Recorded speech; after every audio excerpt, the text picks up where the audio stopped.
আমাৰ মহাপুৰুষ শ্ৰীমন্ত শংকৰদেৱে যি বৃন্দাবনী বস্ত্ৰ মহাৰাজ নৰনাৰায়ণৰ অনুৰোধক্ৰমে নিৰ্মাণ কৰিছিলে আৰু কালক্ৰমত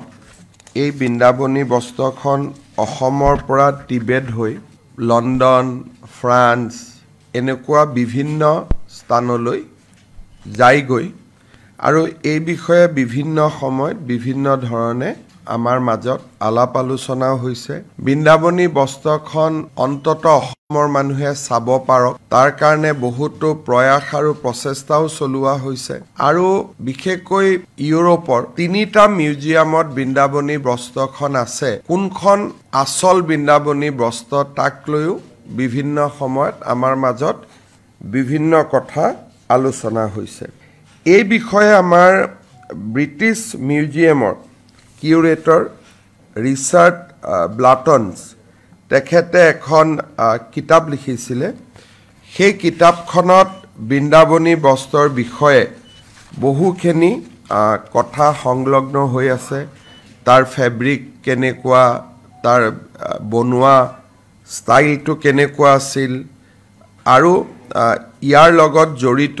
যিটো আমাৰ আধ্যাত্মিক ইতিহাস তাৰ বিষয়েও তেখেতে বৰ্ণনা কৰিছিল তেখেত অসমলৈ আহিছিলে আৰু কেইবছৰমান আগতে লণ্ডনৰ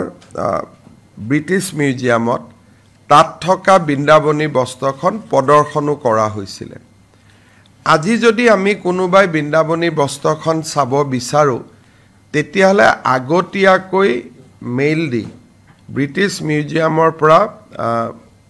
এপইণ্টমেণ্ট ল'ব লাগে আৰু নিৰ্দিষ্ট দিনতহে গৈ আমি তাক চাব পাৰোঁ কাৰণ এতিয়া ব্ৰিটিছ মিউজিয়ামে কাপোৰখনৰ বা টেক্সটাইলৰ বয়স বাঢ়ি যোৱাৰ কাৰণে নৰ্মেল ডিছপ্লে তাত বন্ধ কৰি তাক আছুতীয়াকৈ ৰাখি থৈছে যাতে কোনো ধৰণে বতাহৰ লগত বা বাহিৰৰ প্ৰদূষণৰ লগত কাপোৰখনৰ কোনো সম্পৰ্ক নহয় ব্ৰিটিছ মিউজিয়ামত থকা বৃন্দাবনী বস্ত্ৰখন মই নিজে চাইছিলোঁগৈ বিধানসভাৰ অধ্যক্ষ থাকোঁতে ৰঞ্জিত দাস ডাঙৰীয়াই ফ্ৰেন্সত থকা বৃন্দাবনী বস্ত্ৰখনো তেখেতেও গৈ চাইছিলেগৈ দুইখনৰ মাজত কোনখন আচল কোনখন পৰৱৰ্তী সময়ত বনোৱা কোনখন মহাপুৰুষ শ্ৰীমন্ত শংকৰদেৱৰ হাতেৰে বনোৱা পাৰ্থক্যটো ধৰিব নোৱাৰি আৰু ইয়াৰ বিষয়ে বহুখিনি চৰ্চাৰ প্ৰয়োজন আছে যি নহওক অসম চৰকাৰে বিভিন্ন সময়ত আমি ব্ৰিটিছ মিউজিয়াম ফ্ৰেন্স আৰু এই ধৰণে য'তে আমি যেনেকৈ খবৰ শুনিছিলোঁ যে বৃন্দাবনী বস্ত্ৰ ইয়াতে আছে আমি সকলোৰে লগত সদায় যোগাযোগ কৰি আছিলোঁ যে অন্ততঃ এবাৰ আমাক যদি দিব নোৱাৰেও আৰু আমি লোৱাটোতো অসুবিধা আছে কাৰণ সেই ধৰণৰ যি তাত সংৰক্ষণ কৰি যি ধৰণে ৰাখিব লাগে তেনেকুৱা ব্যৱস্থা আমাৰ অসমত নাই যি নহওক আমি খুব চেষ্টা কৰিছিলোঁ যে অন্ততঃ অসমৰ মানুহে চাব পৰাকৈ বৃন্দাবনী বস্ত্ৰখন এবাৰ অসমলৈ লৈ অহা যাওক আমি বহুদিন ধৰি চেষ্টাও কৰিছিলোঁ ব্ৰিটিছ মিউজিয়ামত মই নিজেও গৈছিলোঁ ফ্ৰেন্সত আমাৰ অধ্যক্ষ থাকোঁতে ৰঞ্জিত দাস ডাঙৰীয়াও গৈছিলে কিন্তু কোনেও কেতিয়াও আমাক সঁহাৰি দিয়া নাছিল যোৱা কিছুদিনত আমি আকৌ এবাৰ প্ৰচেষ্টা চলাইছিলোঁ যে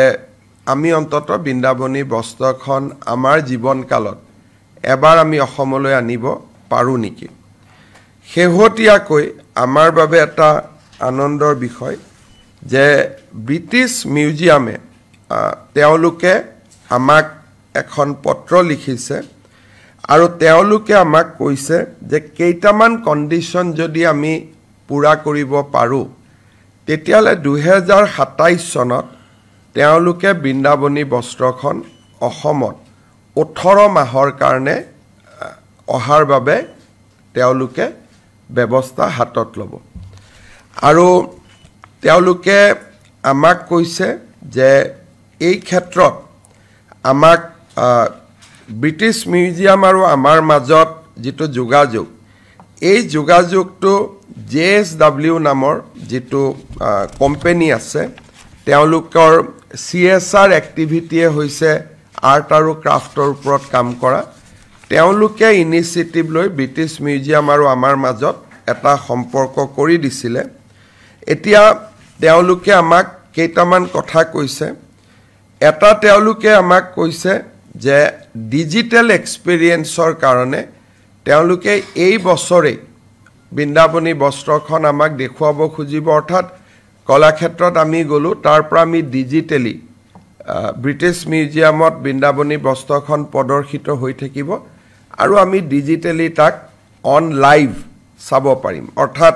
য'ত আমাৰ কিয়ক্স থাকিব তাতে গৈ আমি থিয় হলো বৃন্দাবনী বস্ত্ৰখন লণ্ডনত থাকিব আৰু ইয়াৰ পৰাই বস্ত্ৰখন আমি প্ৰত্যক্ষ কৰিব পাৰিলো দ্বিতীয় তেওঁলোকে কৈছে যে এটা নতুন মিউজিয়াম অসমত বনাব লাগিব যেটো মিউজিয়াম বৃন্দাবনী বস্ত্ৰখন ৰাখিব পৰা পৰিবেশৰ ষ্টেণ্ডাৰ্ডৰ হ'ব লাগিব তাৰ গোটেই ভিতৰৰ যেটো ব্যৱস্থা হ'ব গ্লাস বা আন ধৰণৰ ব্যৱস্থা হ'ব সেই বস্তুটো বৃন্দাবনী বস্ত্ৰখন আনিলে তাক ৰাখিব পৰা পৰ্যায়ত অৰ্থাৎ ই যাতে কোনো কাৰণে ক্ষতি নহয় তেনেকুৱা আপ টু ডেট এটা সংগ্ৰহালয় আমাৰ চৰকাৰে বনাব লাগিব গুৱাহাটীৰ মিউজিয়াম কলাক্ষেত্ৰ তেওঁলোকে পৰিদৰ্শন কৰি গৈছে আৰু তেওঁলোকে কৈছে যে সেইটো পৰ্যায়ত নহব ষ্টেট অফ আৰ্ট এটা মিউজিয়াম বনাব লাগিব আৰু যদি আমি ষ্টেট অফ আৰ্ট মিউজিয়ামটো আমি বনাব পাৰো তেতিয়াহলে তেওঁলোকে কৈছে যে we are actively working towards the loan of the textile to both CSMBS in Mumbai and to Assam in 2027 অৰ্থাৎ আমি যদি মিউজিয়ামটো বনাব পাৰো তেওঁলোক সন্তুষ্ট হয় 2027 চনত ব্ৰিটিছ মিউজিয়ামত থকা বৃন্দাবনী বস্ত্ৰখন আমি অসমত আনিব পাৰিম আৰু এবাৰ যদি ব্ৰিটিছত থকাখন আমি আনিব পাৰো সেইখন যদি তাৰ প্ৰদৰ্শনীটো সুকলমে হৈ যায় তেতিয়ালে আন মিউজিয়ামত থকাও বৃন্দাবনী বস্ত্ৰ অসমত অনাত অসুবিধা নহব ৰাজ্য চৰকাৰে মিউজিয়াম কেনেকে বনাম কি বনাম আমাৰ গোটেই তাৰ অভিজ্ঞতাও নাই JSW গ্ৰুপে অসমত as a part of CSR activity তেওঁলোকে এটা মিউজিয়াম আমাক বনাই দিয়াৰ বাবে প্ৰতিশ্ৰুতি দিছে যে তেওঁলোকে মিউজিয়ামটো বনাব আৰু অসম চৰকাৰক উপহাৰ স্বৰূপে তেখেতসকলে তাক উভতাই দিব they will construct and they will give back to Assam as a gift তেওঁলোকে বনাই পেলাই জুৱা কেবিনেটত আমি আমাৰ খানাপাৰাৰ সেৰিকালচাৰ ডিপাৰ্টমেন্টৰ যেটো ফাৰ্ম আছে তাত যেটো কনস্ট্ৰাক্টেড আসাম টাইপৰ সৰু খুৰা ঘৰ বনোৱা আছে তাতে আমি এবিঘা মাটি দিছো যাতে বৃন্দাবনী বস্ত্ৰ আনিবৰ কাৰণে মিউজিয়ামটো আমি বনাব পাৰো যেহেতু খানাপাৰা ফিল্ডখন থাকিব পাৰ্কিং আদিৰো সুবিধা হ'ব যেতিয়া বস্ত্ৰখন আহিব থুলমুলকৈ ক'ব গলে আমি এইখিনিয়ে যে বহু দিনৰ মূৰত আমি বৃন্দাবনী বস্ত্ৰখন অনাৰ বাবে এটা যেটো সফলতা সেই সফলতাৰ দিশত আগবাঢ়িছো ব্ৰিটিছ মিউজিয়ামে মোক সেপ্টেম্বৰত লণ্ডনলৈ যাবলৈ নিমন্ত্ৰণো কৰিছে যে আপুনি আহক বাকি থকা কথাখিনি পাতিম সেপ্টেম্বৰত যোৱাত অসুবিধা হ'ব অক্টোবৰ নৱেম্বৰত এবাৰ মই যাবৰ কাৰণে চেষ্টা কৰিম যাতে গোটেইটোক চূড়ান্ত ৰূপ দিব পাৰি এই বিষয়ে ব্ৰিটিছ মিউজিয়ামৰ পৰা অহা যিখন চিঠি সেইখন আমি আপোনালোকক দি দিম যাতে আপোনালোকে বিষয়টো আৰু অলপ হৃদয়ঙ্গম বা আৰু অলপ বস্তুটো ইন ডেপথত বুজিব পাৰে সো তেওঁলোকে আমাক লিখিছে যে মিউজিয়ামটো যদি তেওঁলোক সন্তুষ্ট হয় in preparation for a future loan of the textile